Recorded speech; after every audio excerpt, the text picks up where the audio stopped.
사실은 그 광야 같은 세상입니다. 이스라엘 백성들이 애굽에서 자유를 얻어서 홍해의 바다를 건너서 도착한 곳은 그렇죠. 황량한 그 광야였습니다. 척박한 땅이죠. 그것도 자기 소유라고는 땅 한 평도 없는 그런 곳에 풀 한 폭이 날 수 없는 그곳, 물도 없어서 갈증, 메마름으로 계속 가득한 곳이 광야입니다.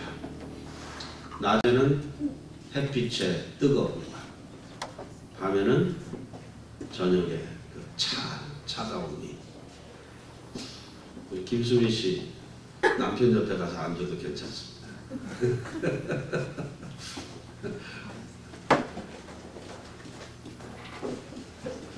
진지하게 제 설교를 듣고 있는데 무슨 소리인지 못 알아듣니까.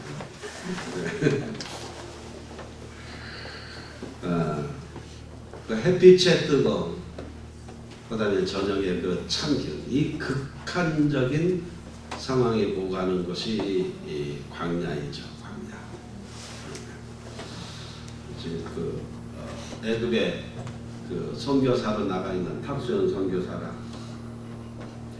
거기를 그 한번 꼭 방문을 하라고 계속 얘기를 하는데 방문을 하고 있습니다. 그 방문하면은 뭐 다른 사람들은 낙타 타고 호렙산 위에 올라가고 뭐 저거 하는데 그건 얘기라고요. 그거 다 소용없습니다. 광야에서 3일 동안 텐트 치고 거기서 기도하는 훈련 한번 합시다. 그렇게 얘기를 합니다. 아무도 없는 그 광야에서. 그래서 한번 저도 가보고 싶긴 합니다만은, 예, 그런 것이 그 광야란 말이죠. 그 다음에 뭐 전갈, 뭐 진해, 이러한 것들이 끊임없이 사람의 생존을 위협하는 그런 것이 광야이죠.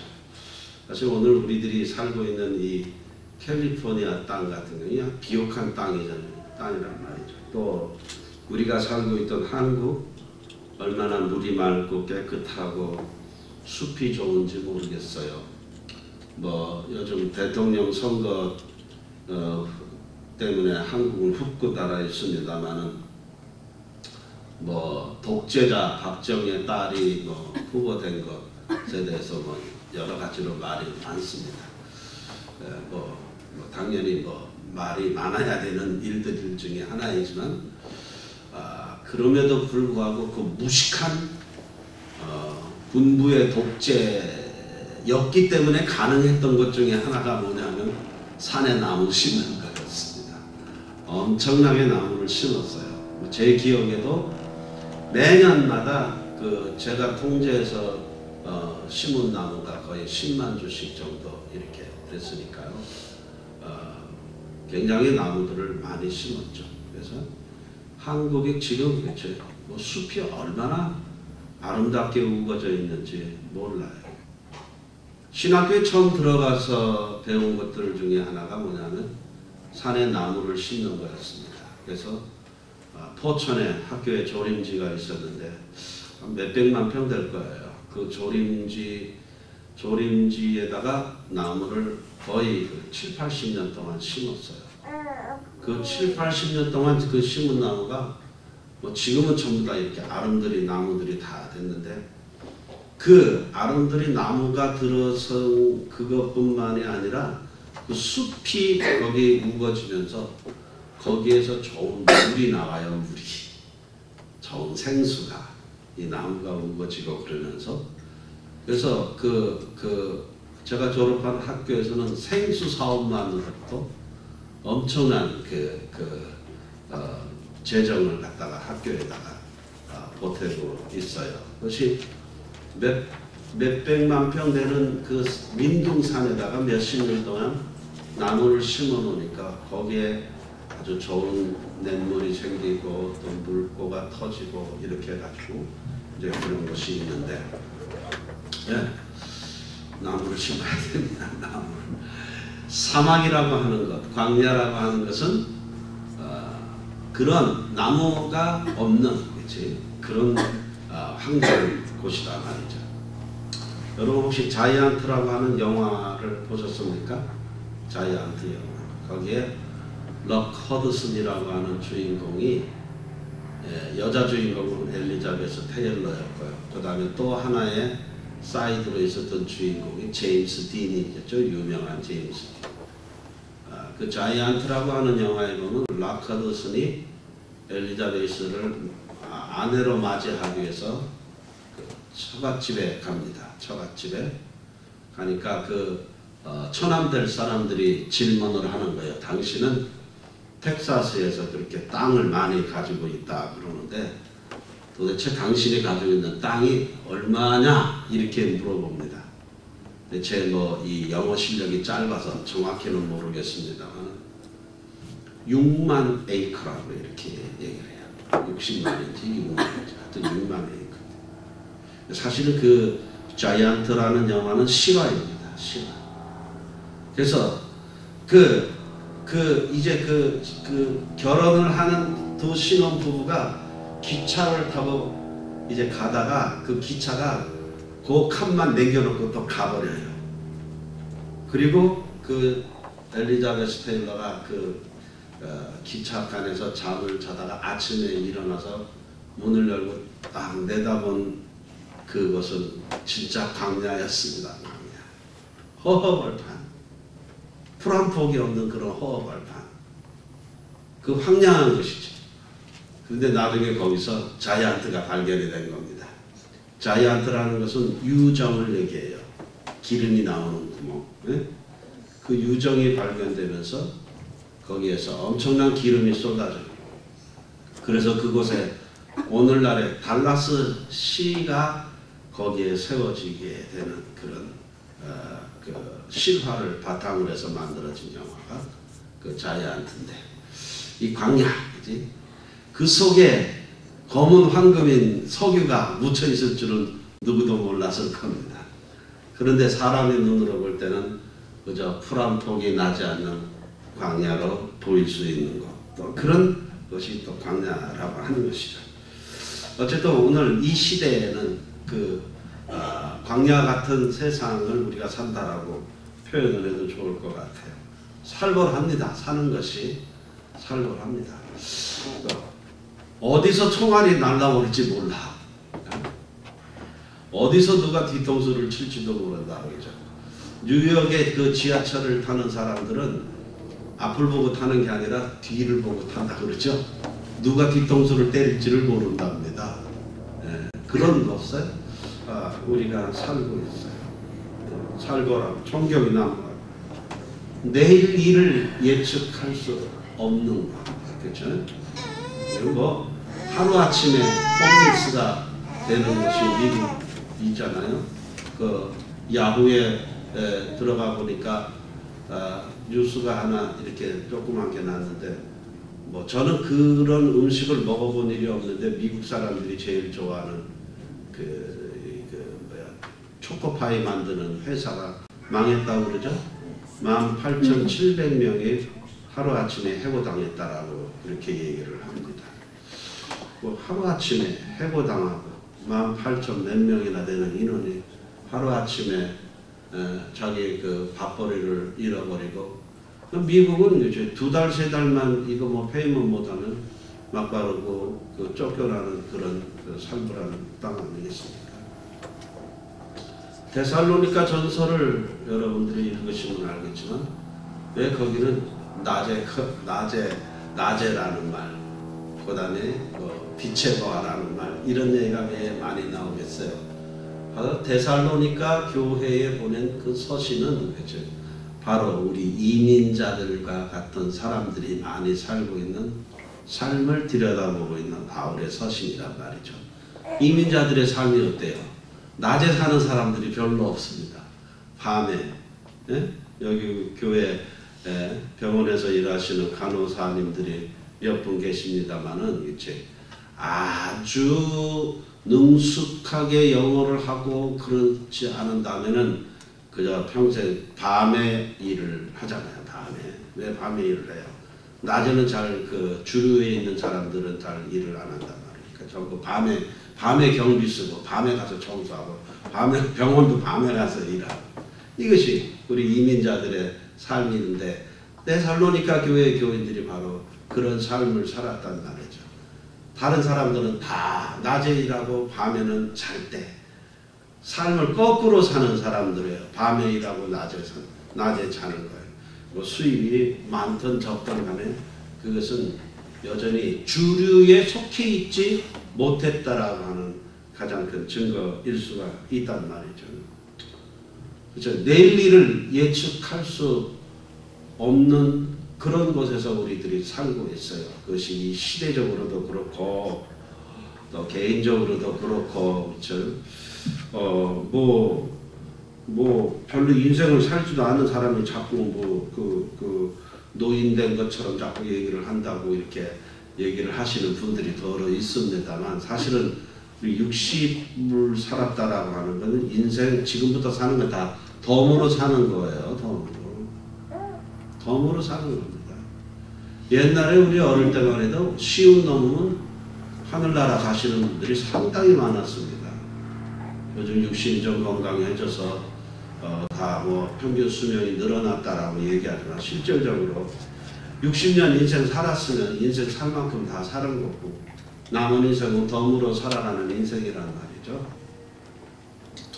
그러니까 덤으로 살아간다라고 하면서도 오늘 내가 잠자리에 들어섰다가 들어 누웠다가 내일 아침에 눈을 뜬다는 보장이 없어. 네? 보장이 없어요. 뭐 갑자기 자다가 뭐 뇌졸중에 걸려서 죽는 거.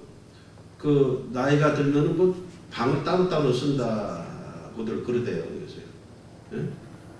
그러다가 그 남편이 저쪽 방에서 죽는지도 모르는 경우도 있어요. 예? 너무 장기간 남편 남겨놓고 여행 가고 그러지 마세요. 그 사이에 남편들 죽는 사람들 꽤 많이 봤어요. 옆에 누가 있어가지고 빨리 병원에 데려갔으면 괜찮았었던 사람들이요. 아무도 없어가지고 그냥 죽어가는 사람들 참 많습니다. 뭐 내일 일을 알 수 없는 것이 우리 인생인데 말이죠. 그러나 이 광야라고 하는 것은 우리에게 있어서 굉장히 많은 또 그 유익을 주는 것이다라고 하는 겁니다. 오늘 우리가 봉독한 말씀 보면은 그치? 너희들이 부족함이 없었다라고 했는데 조금 더 보충된 말씀이 신명기 8장에 보면 이런 얘기가 있어요. 4절에 지난 40년 동안 너네들이 몸에 걸친 옷이 헤어진 일이 없고 발이 부르튼 일이 없었다. 풀 한 폭이 나지 않는 광야 생활 40년 동안 이스라엘 백성들이 발이 부르튼 적이 없었고 옷이 헤어진 적이 없었다라고 그렇게 말씀을 하십니다. 광야는요, 참으로 신기한 것인데요. 탐욕, 그 다음에 과욕, 이것만 없으면 부족함이 없는 것이 광야입니다. 풀 한 폭이 나지 않고요. 마실 물도 넉넉지 않은 그곳이지만 과도한 욕심만 없다면은 여기에 부족함이 없는 것이 광야라고 하는 것이에요. 이스라엘 백성들이 홍해 바다를 건너서 광야를 만났습니다. 그리고 3일 동안 지나고 나서 불평이 터졌죠. 목마르다, 죽겠다. 이게 광야에서 우리 다 죽겠다, 그렇지? 죽겠다. 불평을 하죠. 왜냐하면 눈에 보이는 것은 아무런 우리들이 살아가는 데 있어서 도움이 되지 않는 그런 거친 그런 환경이란 말이죠.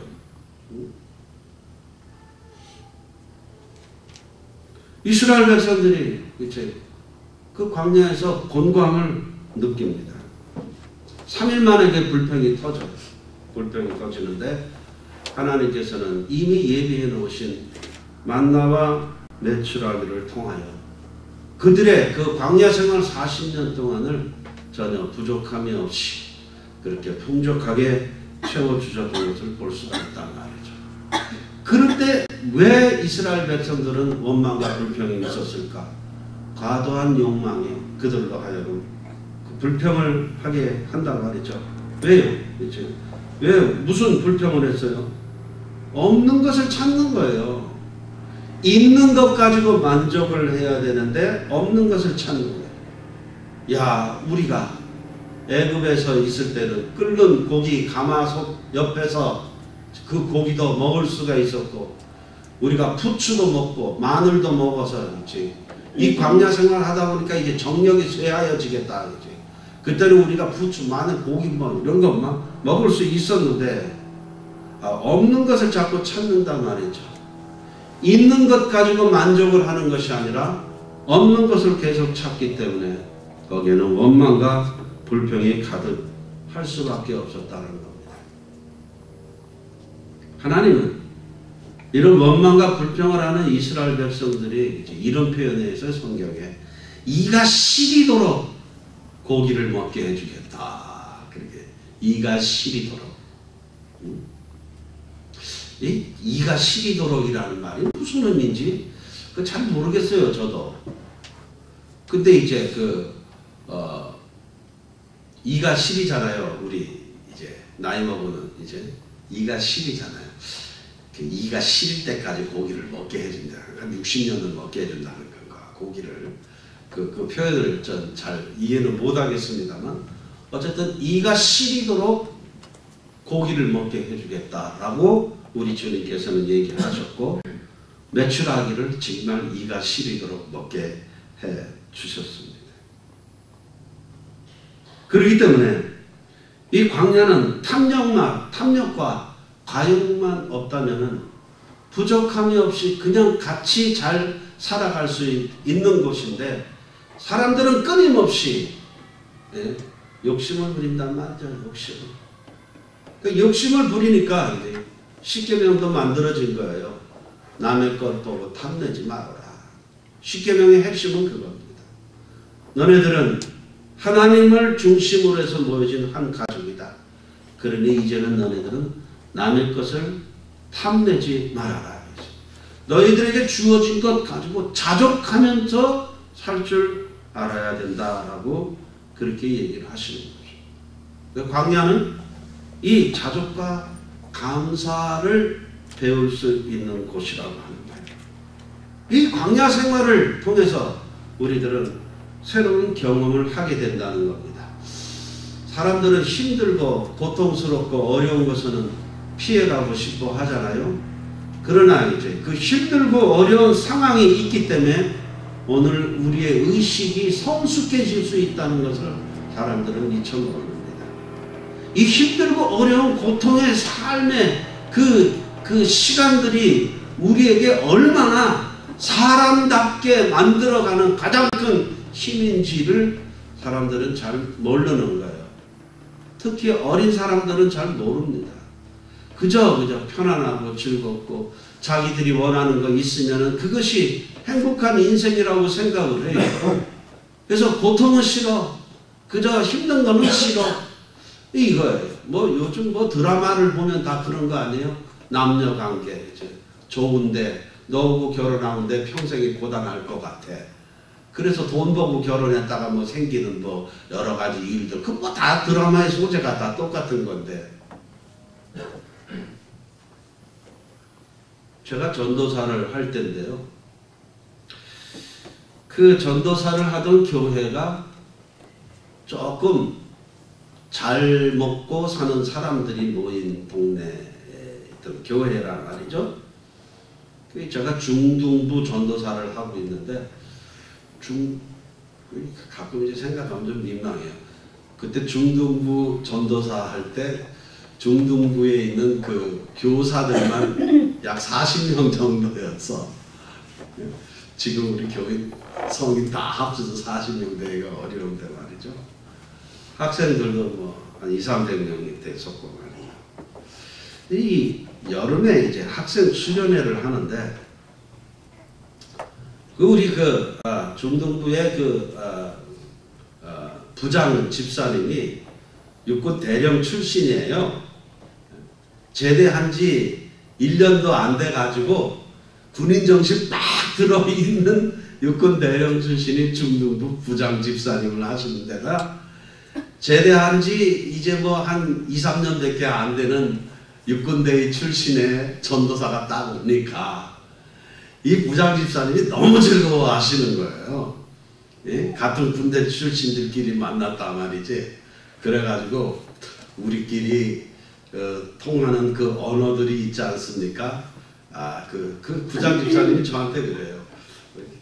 그렇게 얘기를 좀 잘해 갑시다. 이렇게 얘기를 하는 거예요. 그래서 뭐 예를 들어서 수련회 계획을 군대 작전명령 하달하듯이 수련회 계획을 작성해가지고 브리핑을 합니다. 제가 일반 상황, 특별 상황 딱 해가지고 누구는 뭐하고 누구는 뭐하고 누구는 뭐하고 여기에 총 참가 대상은 누구 예산은 얼마고 교사는 뭐 어떻게 참석하고 학생들은 예산하고 예산이 과부족이 얼마고 이것은 어떻게 보충을 해야 되며 계획을 딱 하면은 너무 좋아해. 너무 좋아해요.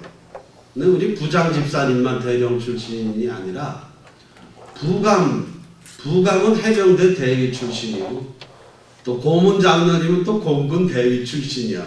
그래가지고 거기 있는 사람들이 전부 군바리들이 모여 있으니까 완전히 중등부는 군대 조직같이 그렇게 진행됐던 적이 있단 말이죠.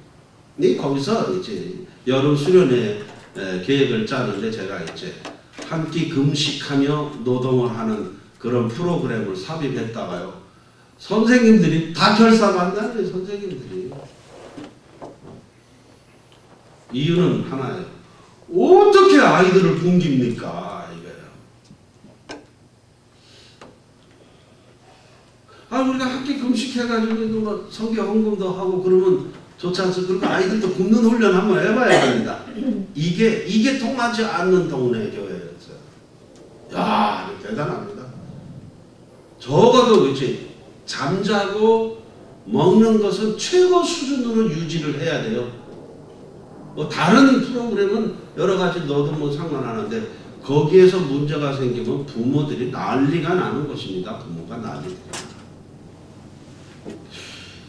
그래서 아이들이요 키도 크고 뭐 이렇게 몸집도 크고 그러는데 이제 보면 생존 능력이 전혀 없어요.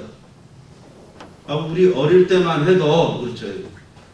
고등학교 졸업하고 집에 국민학교만 졸업했어도 집에 돈 없으면 우리 나가서 신문 팔고 신문 돌리고 다 했어요.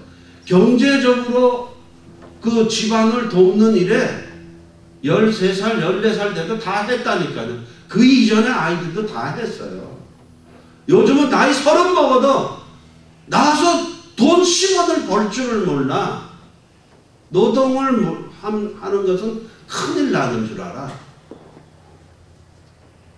그 힘들고 어려운 삶 속에 우리의 자녀들을 몰아넣지를 부모들이 못하는 거예요. 그것 때문에 우리의 자녀들이 다 망가지고 있다는 것을 몰라. 광야로 내몰아야 돼요. 이렇게 얘기를 하면요 부모들이 되게 섭섭해해. 우리 교인들도 똑같아. 목사가 그냥 우리 아들을 위해서 좀 기도나 좀 해주지 맨날 뭐 무슨 얘기만 하면은 눈부릅 뛰고 애들을 광야에 내보내지 않는다라고 그냥 야단만 친다고 그렇게 불평을 한단 말이에요. 내보내야 돼. 산다는 것 자체가 얼마나 이것이 힘들고 어려운 일이고 가장 소중한 일인지를 이거를 아이들이 깨닫지 못하면 그렇지. 부모의 은혜라는 거 절대 몰라. 애들을 잘 먹이고 잘 입히는 것이 아이들을 키우는 것이 아니라 그렇지. 그 부모라고 하는 존재를 깨닫지 못하면 그 아이들 싸가지 없는 놈으로 다 키우는 거예요. 그래서 광야로 내보내야 돼.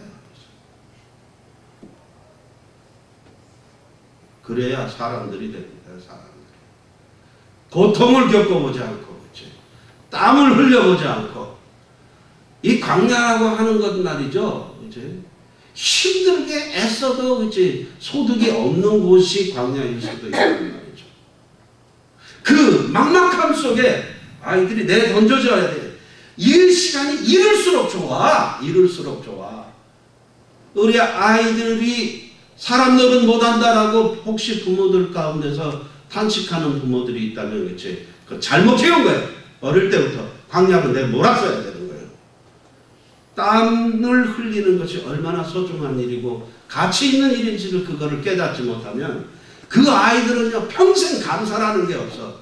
그런 아이들일수록 계속 내가 부모 잘못 만나서 내 꼬라지가 이렇다 뭐 어쩌다 내가 볼 때 최상의 부모를 만났음에도 불구하고 부모에 대한 감사가 전혀 없어요. 나가서 돈 10원 벌을 줄 모르는 놈들이 계속해서 부모가 뭐 안 해줘가지고 내 꼬라지가 이렇다고 원망과 불평만 하게 만든단 말이죠. 이스라엘 백성들은 물론 자기네들이 잘못해서 선택된 결과이기도 하지만 그들에게 있어서 40년 광야 생활은 결코 이스라엘 민족들에게 이제 손해가 되는 시간이 아니었다라고 하는 겁니다. 광야 생활에서 얻은 소득이 너무 많아. 소득이 너무 많아.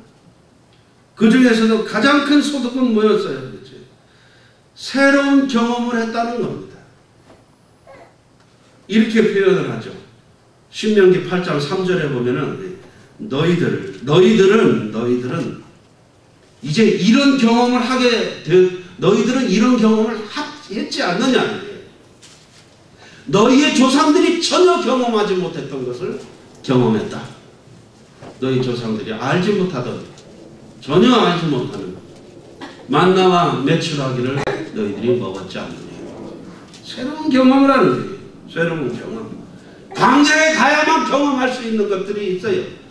골방에 따뜻한 아랫목에서는 경험하지 못하는 또 다른 경험들을 광야에서 이스라엘 백성들은 경험을 했던 겁니다. 광야는 이들에게서는 목적지가 아니었어요. 그러게 목적이 있는 것이고 지나가야 하는 것이고 그렇기 때문에 그 지나가야 하는 과정 속에서 엄청난 훈련을 잘 받을 수 있는 것이 광야였다라고 하는 겁니다. 그럼에도 불구하고 다른 사람들이 갖지 못했던 가장 큰 자유라고 하는 축복을 누릴 수 있었던 것이 바로 광야에서 가지고 있었던 축복. 자유. 그래서 고통스러워 보이지만 불만족스러워 보이지만 그러나 결코 절망과 좌절을 할 수 없는 것이 바로 광야라고 하는 것입니다. 그렇기 때문에 오늘 광야 생활을 통해서 우리들이 할 수 있는 고백은 이런 거예요. 하나님, 참으로 고단한 삶을 산 줄 알았는데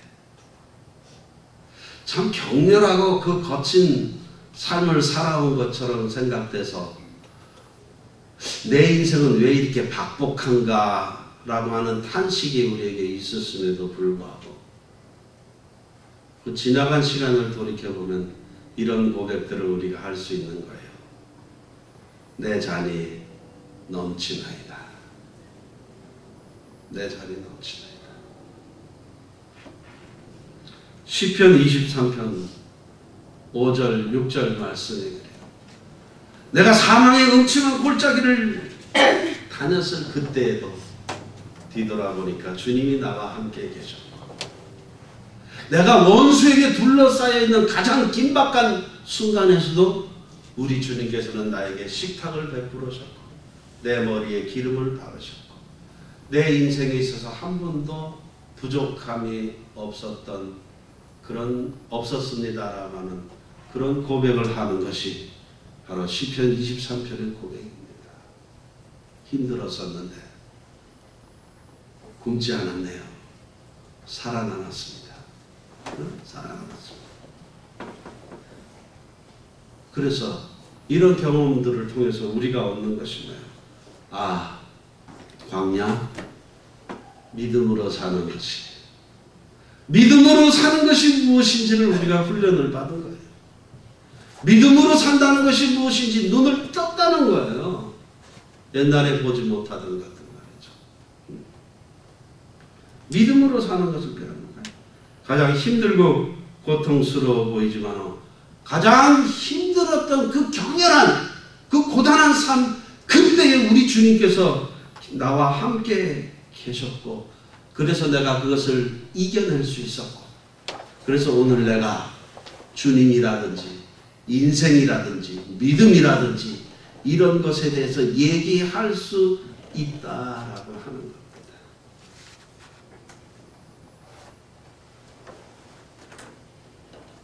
부활학기에 들어가지고 학교는 약 캐시로 따지면 약 80만 불의 돈이 날아가 버렸단 말이죠.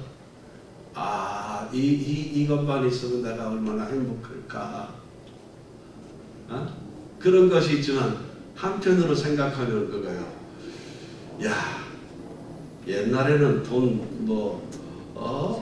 몇백 원이 없어가지고 허덕허덕하면서 살던 때가 있었는데, 너 80만 불 로스머니 하고도 너 지금 살아있잖아. 볼륨이 커졌다는 거네. 그거 일으켜도 버티고 있을 수 있다. 이것이 얼마나 큰 축복인데 우리는 없어진 것만 자꾸 생각하네. 없어진 것만. 그치? 오랜만에 만난 사람들이 그래요. 아니 그런 사건들을 겪고 했으면 지금 막 얼굴이 흑빛이 되고 그렇게 해가지고 있어야 되는데, 보니까 아직 눈에 눈빛도 살아있고 피부도 탱탱하며 혈색도 좋으며, 그러면 꼭 그럽니다. 멀쩡하네. 야, 그럼 어떻게 해야 되는데? 내가 죽을 쌍을 하고 있어야 되는 거냐? 아니 멀쩡해서 신기해서.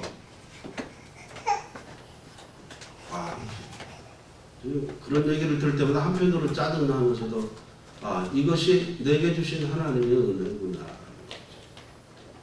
어느 땐가 옛날 같았으면 진짜 까무러치고 뒤집어질 그 엄청난 금액을 손에 보고 있으면서도 멀쩡하니 살아있다는 것은, 이건 그만큼 힘이 커졌다는 거고, 그치? 잃어버릴만 하니까 잃어버렸다라는 생각도 들기도 하고, 잃어버리고도 살아남을 수 있다는 거, 이것도 대단한 능력이라는 거지. 응? 옛날에 비해서 말입니다. 예. 이런 과정들을 통해서 분명하게 배운 거 있단 말이죠. 믿음으로 살아가는 거다. 우리 믿는 사람들은 믿음으로 살아가는 거예요. 인간적인 계산으로 세상을 바라보고 세상을 평가하고 나를 평가하고 그러는 것이 아니라, 그치? 믿음으로 살아가는 것을 배우는 거예요. 응? 먹고 사는 것이 인생의 전부가 아니다. 이것을 배워요. 그게 전부가 인생의 전부가 아니었어.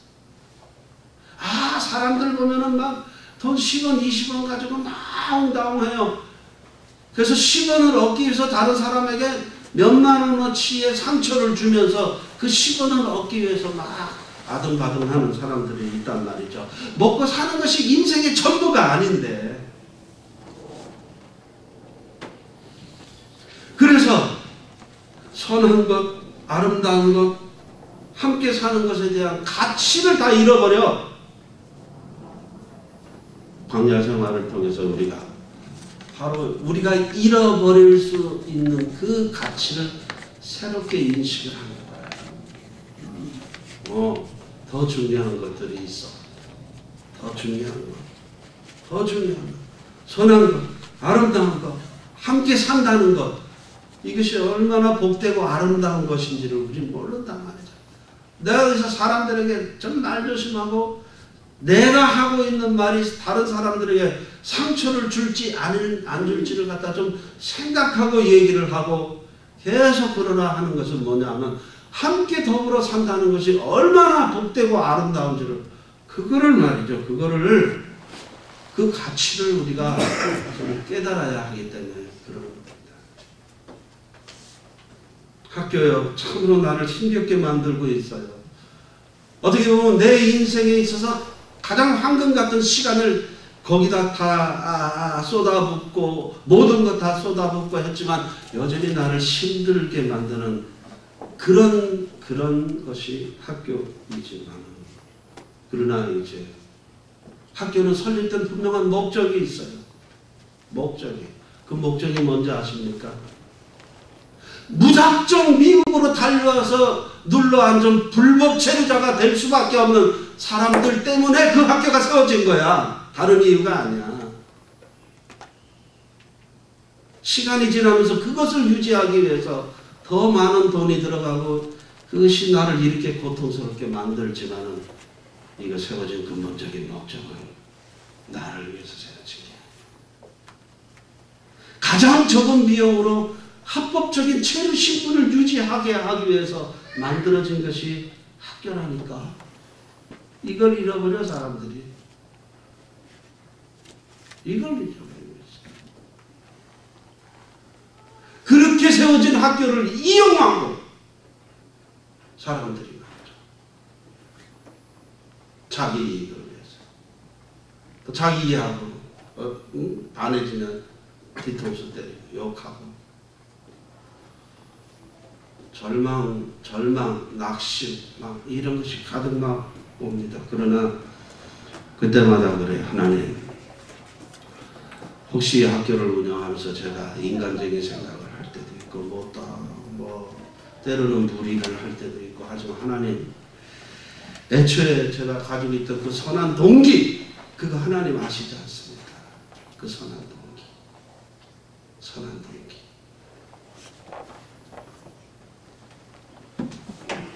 하나님만은 알아주실 거라고 하는 그 믿음이 있단 말이죠.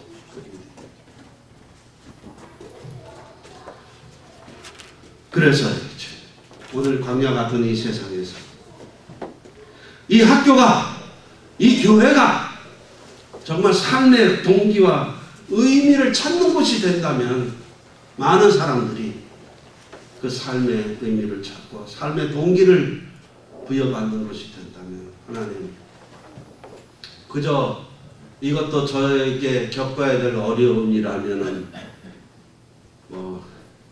짜증나고 싫지만 어디 피해갈 데도 없고 몰라, 그냥 피해갈 수 없으니까 그냥 이거 즐기자, 보통까지 그렇게 가는 거예요. 즐거움까지.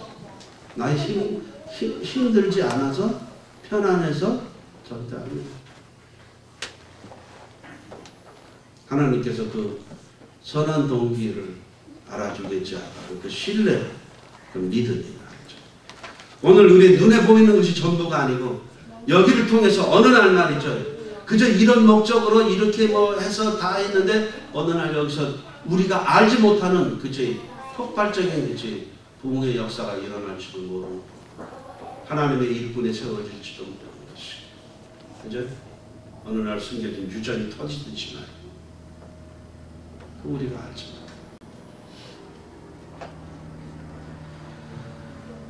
아까 예배 드리기 전에 피아노를 치는데 갈 길을 밝히 보이시기를 치더라고. 오늘 제 원고 노트에 마지막으로 결론으로 써놓은 것이 이거였어요. 감사 땡땡 치고 땡땡 이렇게 치고 갈 길을 밝히 보이시니, 제가 그렇게 써놨어요. 이거예요. 눈을 뜨게 하셨다라는 거예요. 세상 사람들이 보지 못하는 걸 본다. 영생을 본다. 보지 못한다. 가장 선하고 아름답고 가치 있는 것이 무엇인지를 분별하라. 이게 우리에게 주신 가장 큰 감사의 이유가 아닌가.